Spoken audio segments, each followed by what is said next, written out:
dia para você! Uma ótima segunda-feira! Hoje nós vamos falar sobre rebelião versus convicção cristã.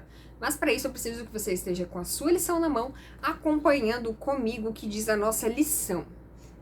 Nós vemos ali na nossa lição que a crença que os nossos pioneiros tinham ali no retorno de Jesus e os juízos, iminentes, faziam com que eles se opusessem de forma convicta em relação à escravatura. E embora tenha sido um período sombrio na história dos Estados Unidos, e claro, depois irrompeu numa guerra extremamente sangrenta e terrível lá em 1860, nossos pioneiros foram inabaláveis em suas críticas públicas no comércio de escravos. Eles não falavam entre si ali no grupinho, eu sou contra. Aí chegava lá em público, nas praças, e ficava assim, só olhando. Não, eles eram totalmente contra, tanto na vida privada quanto de forma pública. Eles defendiam aquilo que eles acreditavam, não se importando com a consequência que aquilo podia trazer para a vida deles. Na década de 1890, os Estados Unidos eram um campo missionário pouco acolhedor, muito hostil etnicamente, e o que causava muita violência, muita injustiça contra as pessoas negras. Brancos que abriam escolas ou outras instalações para negros eram mal vistos pelas sociedades. Então, as pessoas brancas que acolhiam os negros, elas eram extremamente julgadas, porque os negros eram mal vistos naquele período e, infelizmente, hoje nós temos pessoas com a cabeça pequenininha assim, pessoas completamente ignorantes que ainda tratam as pessoas negras da mesma forma, como indignas, como imerecedoras, como pessoas ruins, sendo que nós sabemos que a cor da pele não define absolutamente nada. Mas naquela época era muito mais forte do que é hoje, e olha que hoje ainda é muito difícil em alguns locais nós tratarmos a respeito desse assunto.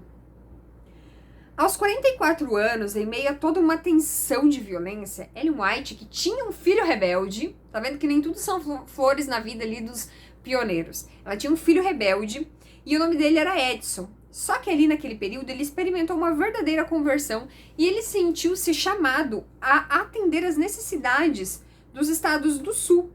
Ele arriscou tudo, mudou-se para o sul a fim de proclamar o evangelho entre escravos e recém-libertos, estabelecendo escolas, editoras e igrejas em toda aquela região. Aqueles que se envolveram em ajudar os oprimidos estavam seguindo as instruções que Jesus deu a seus discípulos em seu último sermão registrado em Mateus 25. Ali começa com uma pergunta, dos discípulos, quando Jesus fala a respeito do fim dos tempos. E os discípulos perguntam, diga-nos, quando essas coisas vão acontecer e que sinal haverá da sua vinda e do fim dos tempos?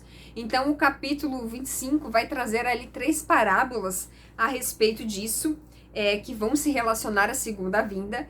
E as pessoas que são representadas por bodes não esperavam ser condenadas por negligenciar pessoas que aparentemente eram julgadas por elas como sem importância.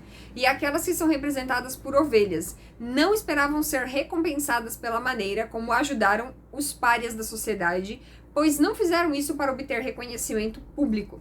Então aqui nós vemos ao longo das parábolas de Jesus que ele utiliza ali desses 2 animais para dizer, aqueles que ajudam os outros unicamente por terem isso no seu coração, por serem pessoas cheias de amor, de compaixão, e que fazem isso não para atingir aplausos e benefícios próprios, mas realmente por amor, elas serão recompensadas.